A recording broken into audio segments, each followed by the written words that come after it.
सियासत में कुछ भी स्थायी नहीं होता, न ही दोस्त न ही दुश्मन। बस स्थायी है तो सत्ता पाने की चाहत। अभी तो पिछले चुनाव में साथ लड़ रहे लोग आने वाले चुनाव में एक दूसरे के खिलाफ खड़े हो जाते हैं।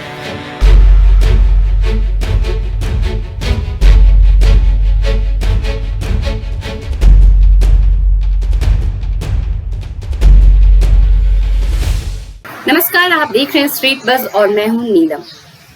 बिहार विधानसभा चुनाव का बिगुल बज चुका है। अब बस तारीखों का ऐलान होना बाकी है। इधर चुनावी महासमर के लिए मोर्चेबंदी भी तेज हो गई है और इस बार का चुनाव बहुत ही खास होने वाला है। वैसे कोरोना की वजह से तो इतिहास बनने वाला ही है, लेकिन हम बात सियासत की कर रहे हैं। दरअसल पिछले चुनाव में एक साथ रहे कई दल इस बार के चुनावी अखाड़े में एक दूसरे के खिलाफ ताल ठोकते नजर आएंगे। ऐसा एनडीए और महागठबंधन का स्वरूप बदल जाने की वजह से होगा। साल 2015 का बिहार विधानसभा चुनाव, जिसमें एनडीए के बैनर तले भाजपा, लोजपा, रालोसपा और मांझी की हम ने मिलकर चुनाव लड़ा था। इस चुनावी गठजोड़ में भाजपा के सालों का साथी जेडीयू नहीं था। जदयू ने महागठबंधन के साथ मिलकर एनडीए के खिलाफ हुकार भरी थी और आरजेडी कांग्रेस के साथ मिलकर एनडीए को धूल चटाई थी, जिसके बाद राज्य में महागठबंधन की सरकार बनी।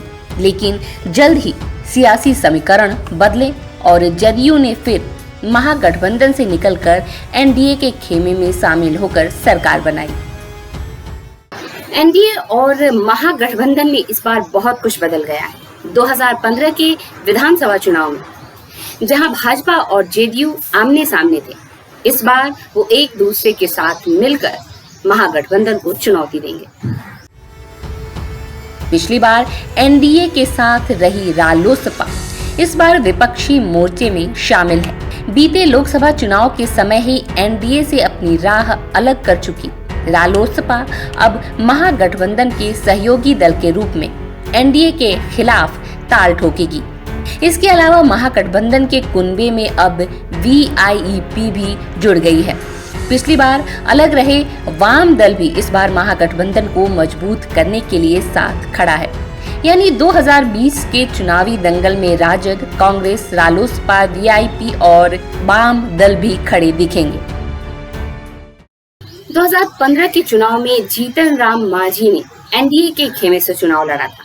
हालांकि वो बाद में विपक्षी मोर्चे में शामिल हो गए और एक बार फिर इस बार के चुनाव में मांझी एनडीए के खेमे से चुनावी मैदान में दम भरते नजर आएंगे। वैसे मांझी पिछला लोकसभा चुनाव महागठबंधन के बैनर तले लड़ चुके हैं। महागठबंधन में समन्वय समिति नहीं बनने और राजद द्वारा सहयोगी दलों की उपेक्षा का आरोप लगाते हुए उन्होंने महागठबंधन का दामन छोड़ दिया था। चुनावी वादे जिसपे कोई भरोसा नहीं करता, ठीक वैसी ही होती है चुनावी दोस्ती। मतलब का साथ होता है, बाद में थोड़ी ऊंच नीच हुई कि नैया डोलने लगती है और कभी कभी तो औंधे मुंह भी जा गिरती है।